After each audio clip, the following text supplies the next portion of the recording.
Benzerlerinden farklı 6 motiften oluşan çanta modeli.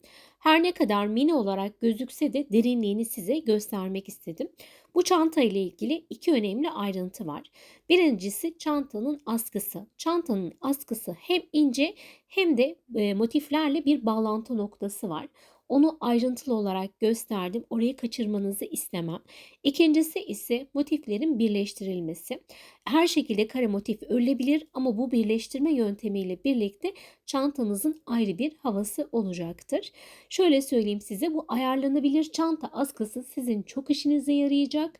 Abiye çanta olarak da tasarlayabilirsiniz. Artık gerisi tamamen sizin hayal gücünüze kalmış. Ben özellikle farklı kombinlerle kullanmak için farklı ipleri de deneyebilirsiniz. Özellikle kağıt ipi deneyin derim. Öncelikle motifimiz kaç santim onu söylemek istiyorum size. Bu motifi büyütmek, küçültmek tamamen sizin elinizde. İstediğiniz çantanın boyutuna gelene kadar istediğiniz ölçüde yapabilirsiniz. Şimdi benim hazırladığım motif kaç santim? Hemen ona bir bakalım. Şu şekilde toplam 14 santim olan bir motif ördüm. Bu şekilde toplam 6 tane motifinizin olması yeterli. Şimdi hemen başlamak istiyorum. İpimi şöyle gösteriyorum. Makroma polyester ince No 3 olarak geçiyor. İstediğiniz markanın ipini kullanabilirsiniz. Hatta koton ipten, kağıt ipten, pamuklardan istediğiniz ipten bu modeli örebilirsiniz. Model aslında çok bilinen bir model. Hanım dilendi, bey beğendi olarak geçiyor. Sadece ben ortasına şu boncukları yerleştirdim. Hatta birkaç video sonra da ben de daha fazla boncuklarla işlenmiş olan bir çanta modeli de gelecek. Hani bu konu boncuk olduğu için onun da size bilgisini vermek istedim. Şimdi bu boncukları siz tuhafiyelerde kristal boncuk diye geçiyor. O şekilde bulabilirsiniz. Ben parçalanmış olan bir tesbihimiz vardı. Ondaki boncukları kullanmak istedim. Çünkü ziyan olacaklardı. Aklıma böyle bir şey geldi. Hepinizin belki evinde vardır. Hani bazen böyle şey oluyor, dökülüyor. Dökülmüşken de parçası da eksik olduğu için tamamlamadım ve bu boncukları ben kullandım. Şimdi tesbihin ipini kullandım ama piyasada misina ip diye geçiyor. Ama çanta, yani full boncuk yapacaksınız, 0,5 milim olan misinayı tercih edin. Çünkü çantayı taşıyabilmesi gerekiyor. Ama şu misina benim için yeterli. Şimdi onun üzerine yerleştireceğim. Toplamda 4 adet boncuk kullanıyorum. Şimdi ben buna pembe olanı geçireceğim. Lila yaptık. İşte sarı yaptık. Bir de şey olsun istiyorum. Pembe olsun. Bakın pembenin de görüntüsü hatta şu şekilde. Benim çok hoşuma gitti. Şimdi hemen pembe motifi bir tane son kaldı zaten. 6. motifi birlikte öreceğiz. Şöyle 4 tane geçiriyorum. Evet, 4 parça olarak geçirdikten sonra bakın şu şekilde tutuyorum. Şöyle 2 tane ucu karşılıklı olarak geliyor. Şöyle yapıyorum. Şu gördüğünüz sondaki boncuktan bu elimdeki ipi bir geçiriyorum. Bakın tekrar şuradan geçirdim. Aslında düğüm atıyorum. Daha sonra da şurada şöyle bir halka oldu. Bu ipi de onun üzerinden geçiriyorum. İlk, yani bu kadar boncuk olduğu için siz dilerseniz düğüm de atabilirsiniz. Hani bu şekilde yapamazsınız ama çok basit. Bir ucunu diğer ucundan geçirip halkanın içerisinden diğer ipinizi geçirmiş oluyorsunuz. Garanti olsun diye üzerine bir tane daha şöyle altta gelecek şekilde düğümümü attım. Bakın şimdi zaten burada örmeye başlayacağım. Şimdi ben normalde örerken 3 numaralı tığ kullanmıştım. Ama ekstradan hani kolay olsun düşüncesiyle 2,5 numaralı bir tığ tercih ettim. Şimdi ben hemen onunla başlıyorum. Şöyle kameramı da bir tık daha sizin için büyüttüm. Şimdi şöyle kolay olsun, rahat geçireyim diye hemen şuraya şöyle bir tane zincir attım. Şimdi bu zincirin halkasını şu gördüğünüz ortadan geçireceğim. Ve her boncuk arasına 3 tane ikili trabzan öreceğim arkadaşlar. Örerken de dikkat ediyorum. Şu şekilde bakın geçirdim. Şimdi bu ipleri de ben hep ne yapacağım? Yedireceğim. Bu şekilde daha sağlam olmuş olacak. Üzerine hemen 1, 2 ve 3. 3 zincirimi bakın şu şekilde çektim. Tekrar tığ ipimi doladım. Hemen aynı boşluğun içerisine girdim. İpimi çıkardım. Tığımda 3 tane ipim var. Önce ikisini, sonra ikisini çıkarttım. Bakın şu şekilde. Bir tane daha yapıyorum.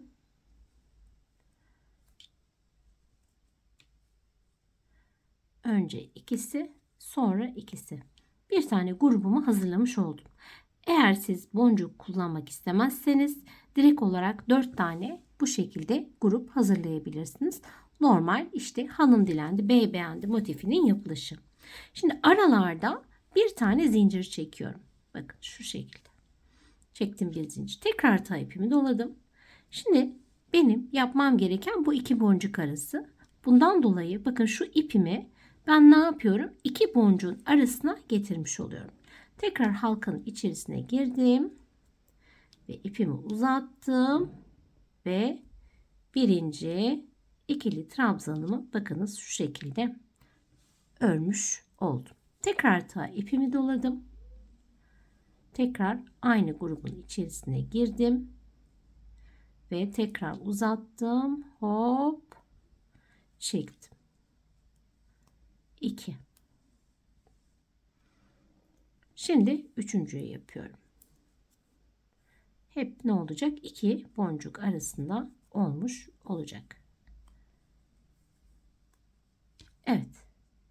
Bakın şu şekilde. Bu ipleri de şöyle alttan çekiyorum. Sıkılaştırıyorum. Şimdi ne yapacağım? Burayı da aynısını yapacağım. Toplam dörtlü olarak hazırlayıp tekrar kameramı açıyorum. Evet, dörtlü grup halinde şu şekilde hazırladım.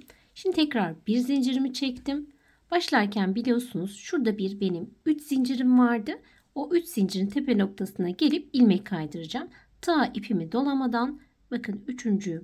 zincirin boşluğuna girdim. İpimi aldım ve ilmek kaydırdım.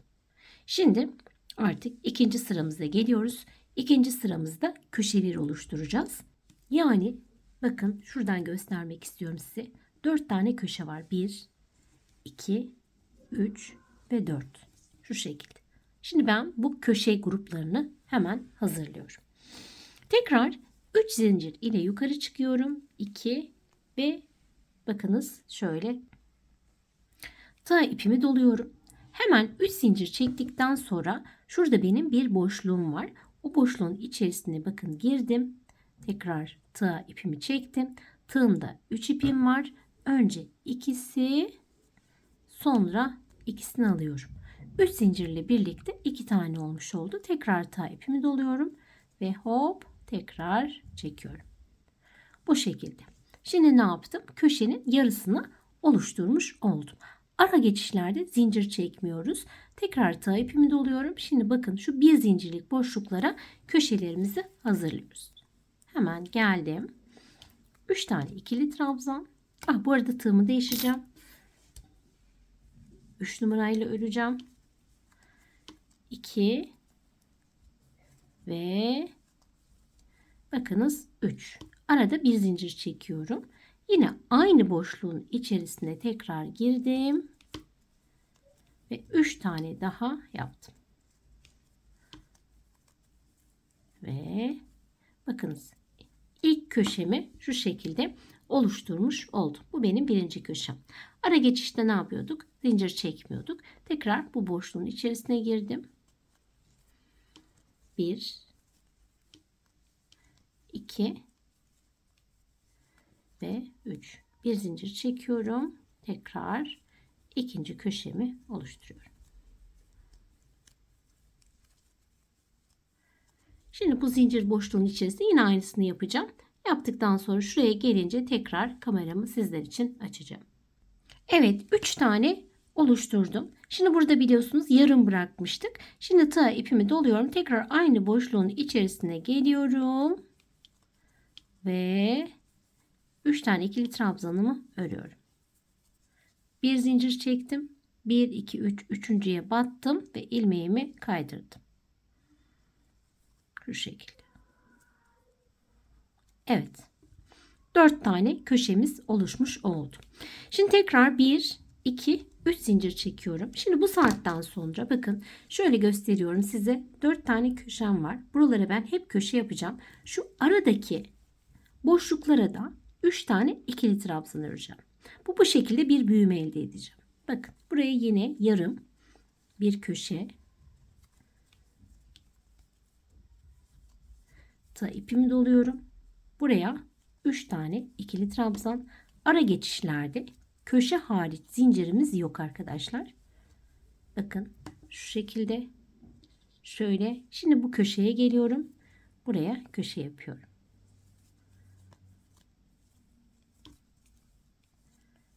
İki ve 3. Bir zincir çekiyorum. Köşe olduğu için tekrar aynı boşluğun içerisine bir üçlü grup daha örüyorum.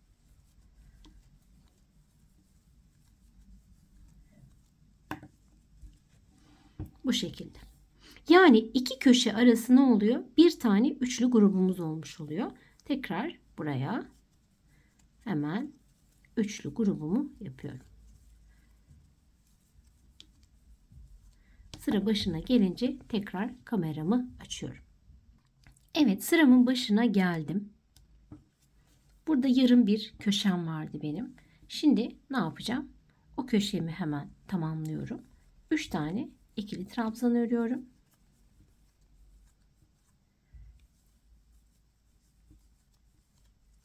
Bakınız, bir zincir çekiyorum ve tekrar hop buraya gelip ilmeğimi bakınız kaydırdım. Şimdi bir sıra daha aynı renkle devam ediyorum. 1, 2, 3. Buraya ne yapacağım? Yine yarım köşemi. Ara geçişlerde ne yoktu? Zincir yoktu. Bu sırada ne olacak? 2 tane üçlü grubumuz olacak. 2 köşe arası. Bakın 1, 2. Bir sonraki sıra 3. Bir sonraki sıra 4 tane grup olacak. Bu şekilde bir büyüme olmuş olacak. İstediğiniz kadar büyütürsünüz ondan sonra.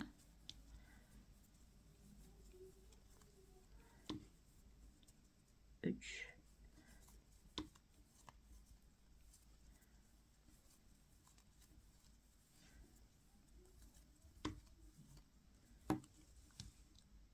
Şu şekilde.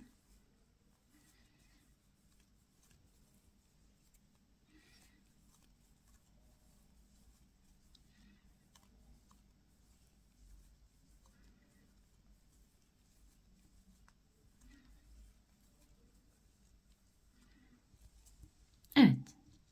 Bakınız böyle. Şimdi sıranın sonunda tekrar kameramı açıyorum. Evet, bakın şöyle size göstermek istiyorum. Sıramı tamamladım. 1, 2, 3 sıra bu renkten ördüm. Şimdi renk değişikliğine gideceğim. Siz istediğiniz gibi yapabilirsiniz. Yarım köşe tamamlıyorum.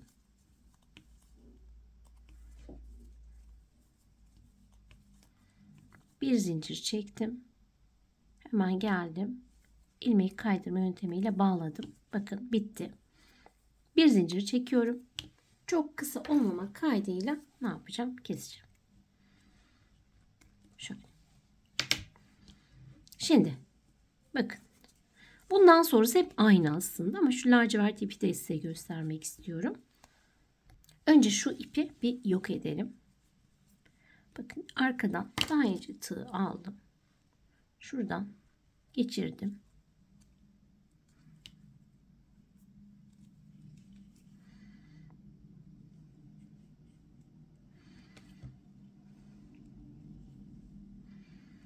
Evet. Bakın şöyle boşluklardan geçiriyorum. Şuraya şöyle bir düğüm atıyorum. Ve bitti. Biraz daha kesiyorum. Şimdi bu polyester ip olduğu için şöyle çakmak yardımıyla yakacağım. Bakın. Şöyle yaktım. Çakmağımın arkasıyla iyice ne yaptım? Tamamen sabitledim. Hiçbir şekilde kopma olmasın diye. Bakın bunların arkalarını hep böyle bu şekilde ben Hep temiz çalıştım.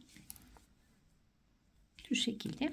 Şimdi lacivert ipimize geçiyoruz. Herhangi bir köşeden yine başlayacağım. Örnek veriyorum. Bu köşeden başlıyorum. Yine buraya yarım köşe yapacağım. 1, 2, 3 zincir çektim. 3 tane ikili trabzan olmuş olacak. 3 zincir ile birlikte. Aralarda ne yoktu? Zincir yoktu. Zincir çekmeden şöyle devam ediyorum. 3 tane ikili trabzan. Burada bir boşluk daha var.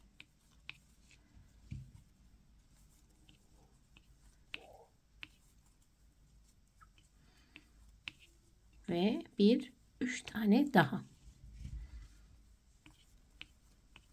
Şimdi bu sırada 2 tane köşe arasında 3 tane bir grup olmuş oldu. Bakın şu şekilde. Bir üst sırada 4 tane olacak. Bir üst sırada 5 tane. Yani her sırada bu iki köşe arasındaki bu grup sayıları doğal olarak artacak ve siz istediğiniz uzunluğa kadar bu şekilde örebilirsiniz. Şimdi buraya geleceğim. Köşemi yapacağım. Devam edeceğim. Aynı şeyi öreceğim için hani bundan sonrasında artık hani motifin yapılışı bu kadar. Şimdi artık nasıl birleştiriyoruz ona geçiyoruz. Evet, toplam 6 tane motifimizi hazırladık. Sıra geldi birleştirmeye. Siz birleştirirken iğne de kullanabilirsiniz, dikersiniz. Ama ben tığ yöntemiyle birleştirmek istiyorum. Şimdi nasıl yaptığımı da hemen sizlere göstermek istiyorum. Şimdi ortaya bir tane şöyle parçamı aldım. Ekranı biraz küçülteyim şöyle. Bir tanesini tam ortaya aldım. Bir tanesini onun üzerine aldım. Bir tanesini sağına aldım. Bir tanesini hemen şöyle soluna aldım. Bir tane de aşağıya. Şimdi biz birleştirirken zaten birleştirme yerleri net olarak görüyorsunuz. İlk önce bu motifi birleştireceğiz. Buradan diğerine geçeceğiz. Ondan sonra buna geçeceğiz. Bu şekilde bir birleştireceğiz. Şimdi birleştirirken de inşallah ipim yetecek. Taş rengi olan ipimle devam edeceğim. Bu arada toplam 2 tane ip kullandım. Yani 2 yumak kullandım. 100'er gramlık. Şimdi hemen başlıyoruz. Şimdi bu motifin ön yüzü burası. Ters koymuşum oraya. Ön yüz burası. Şimdi arkasını da pırıl pırıl temizleyince bakın çok net anlaşılmıyor. Şimdi hemen bunun da bakıyorum. Bunun da ön yüzü burası. 2 tane arka yüz birbirine denk gelecek şekilde birleştirmeme başlıyorum. Hemen köşenin yarısından başlıyorum. Şuraya bir tane kilit zincirimi attım.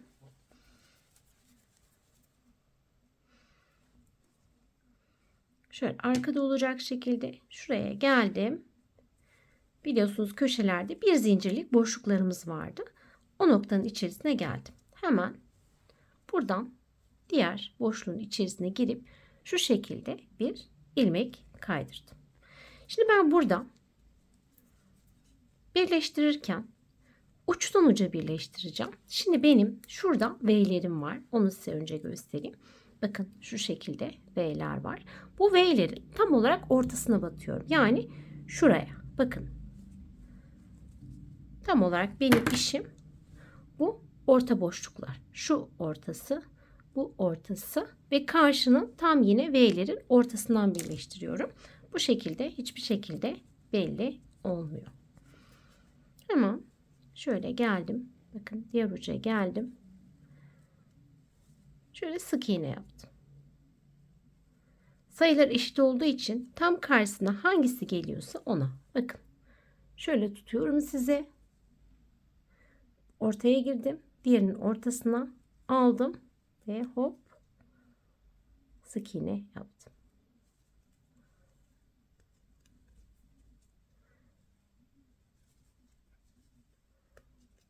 Bu şekilde başa kadar geliyorum. Bakın şöyle de size göstermek istiyorum. Bu ipi tabi arkada sonra yok edeceğiz. Şu şekilde birleştiriyoruz şu anda. Sonra buradan bu köşeye geleceğim. Ama burada açacağım kameramı. Evet. Köşeye kadar yaklaştım. Şimdi bakın. Şurada bir tane kalmış. Onu da hemen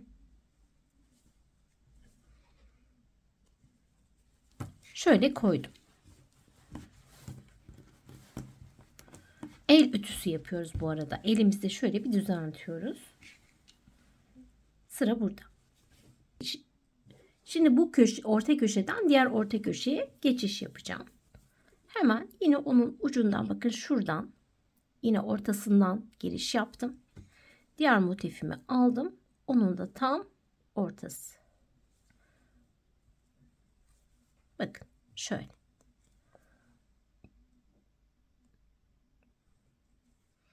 Çıktı. Hemen düzeltiyorum. Şöyle. Sonra yine aynı size gösterdiğim şekilde bu şekilde dikiyorum. Birleştirme.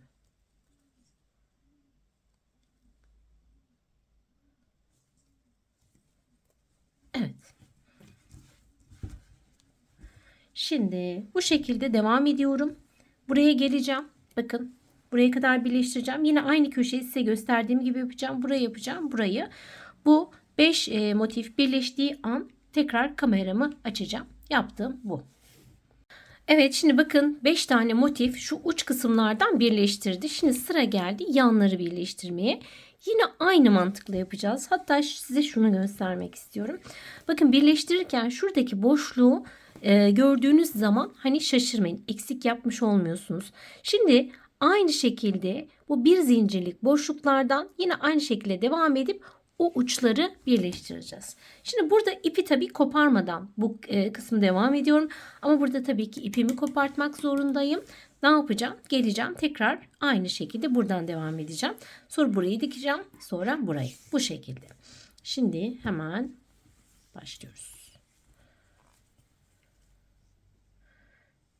Bir zincirlik boşluğa geldim. Karşı tarafında bir zincirlik. Yine bakın. Hep aynı şeyi yapıyorum. Tam B'lerin ortası.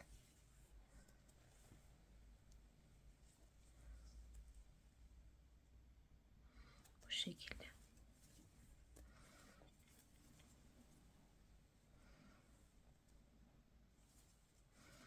Evet. Bütün dikmeyi tamamlayıp geliyorum.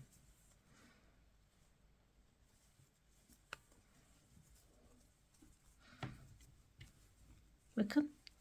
Tam istediğimiz gibi duruyor bu şekilde. Bu köşeler çok önemli.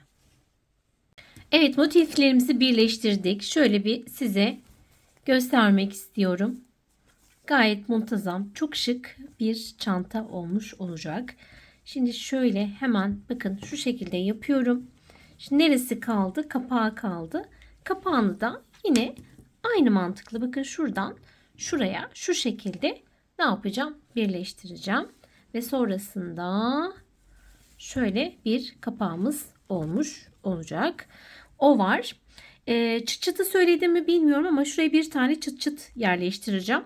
Siz de düğme de yapabilirsiniz ama ben çıt çıt olarak kullanmak istedim. Daha sonra da size neyi göstermek istiyorum? Tabii ki çantanın askısı gelecek. Çantanın askısını da sizlere anlatıyorum. Evet, kapağı da şöyle birleştirdim. Çıt çıtımı da diktim. Şimdi artık geldi çantamıza form vermeye. Biliyorsunuz çantamızı bu şekilde kullanmıyoruz. Çantanın bu yanlardaki motiflerini şu şekilde ikiye katlıyorum. Burayı katladım. Sonra geldim. Burayı ikiye katladım. Ve şurası da tabii ki alt taban da şöyle ikiye katlanıyor. Ve çantamızı şöyle kapatıyoruz. Çantanın formu aslında bu şekilde. Ve ben çanta askısını ördüm. Şimdi koyu lacivertten ördüm. Size açık renkten göstereceğim. Ama öncesinde bakalım bunu ben nasıl yerleştiriyorum. Yani nasıl kullanacağız onu göstermek istiyorum. Şimdi bunun ucuna şöyle bir iğnemi takıyorum. Daha sonra bakın şu şekilde tuttuğumuz zaman şu şekilde düzelttim. Şimdi şuradaki ilk boşluktan hemen girdim. Daha sonra buranın da ilk boşluğu burası. Bakın arkaya doğru o boşlukları takip ettim. Tekrar yine buradaki bir ilk boşluk var. Oradan girdim. Şu şekilde. Ve ince olarak tabii ki onu da geçiriyorum. Bundan dolayı ince bir askı örmemiz gerekti. Şimdi bakın devam ediyorum. Şöyle çekiyorum. Şimdi ucunu da şöyle sonlandırmadım. Çünkü daha ne kadar hani öreceğimi açıkçası bilmiyorum. Şimdi buraya tekrar geldim. Bakın şuradaki ilk boşluk girdim. Daha sonra buradaki ilk boşluk girdim. Ve daha sonra şuradan bakın çıkışımı yaptım. Ve buradan da onu geçiriyorum.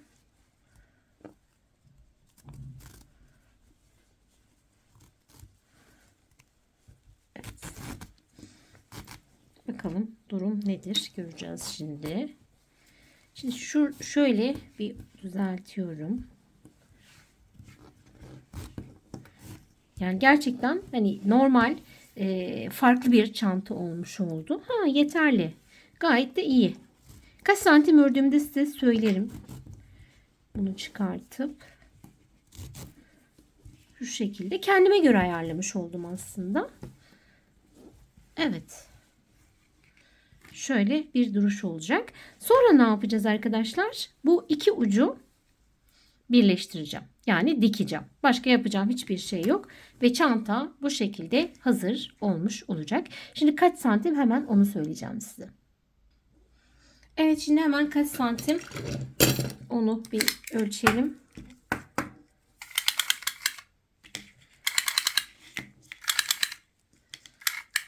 Toplam 114 santim olarak ben askımı hazırladım.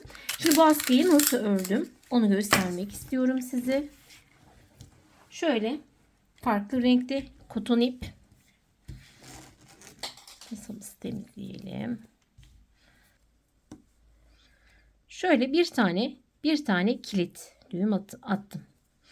Üzerine iki zincirimi bakın çektim. 2 tane zincir. Daha sonra hemen yanındaki ilk yaptığım zincir boşluğunun içerisine girdim. Bir tane sık iğne ördüm. Bakın şu şekilde. Şimdi ben bu çanta askısını çevire çevire öreceğim. Bakın şöyle bir size tekrar göstermek istiyorum.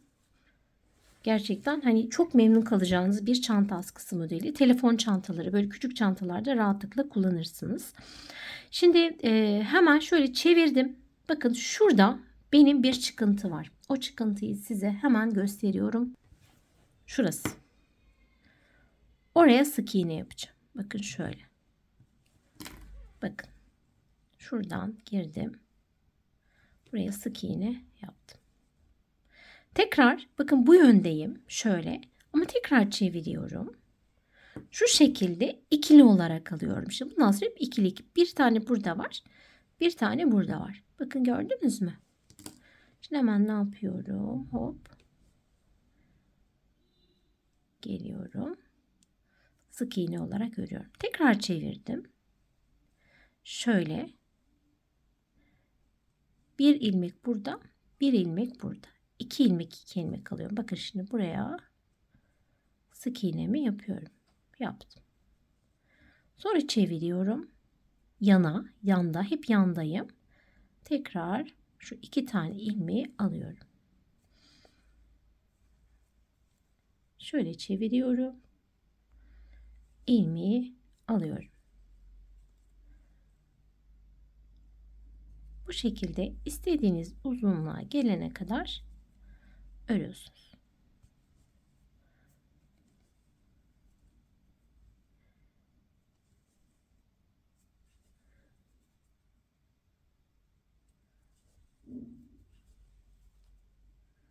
Evet, şimdi hemen size gösteriyorum.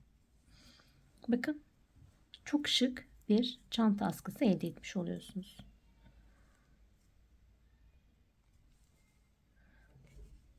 Bu şekilde. Evet, şimdi son haliyle çantamı size gösterip vedamı yapıyorum. Evet, çantanın son haliyle de karşınızdayım. İçini zaten videonun başında göstermiştim. Bu ekleme yerini de iç tarafa getirdim. Hani böyle çok hafif bir belli oluyor. En azından içte kalmış oluyor. Hani bu şekilde aklınızda bulunsun düşüncesiyle sizlere söylemek istedim. Açıklama kısmına oynatma listesine ekliyorum. Bir sürü çanta modeli var. Farklı modeller var. Dilediğiniz gibi değerlendirebilirsiniz. Beğeni yapmayı unutmayın. Beğeni sonrası hype tuşuna basarsanız eğer videonun önünü açmış olursunuz. Bana o konuda desteğiniz olabilir. Abone zaten olduğunuzu düşünüyorum. Herkese sağlıklı günler diliyorum.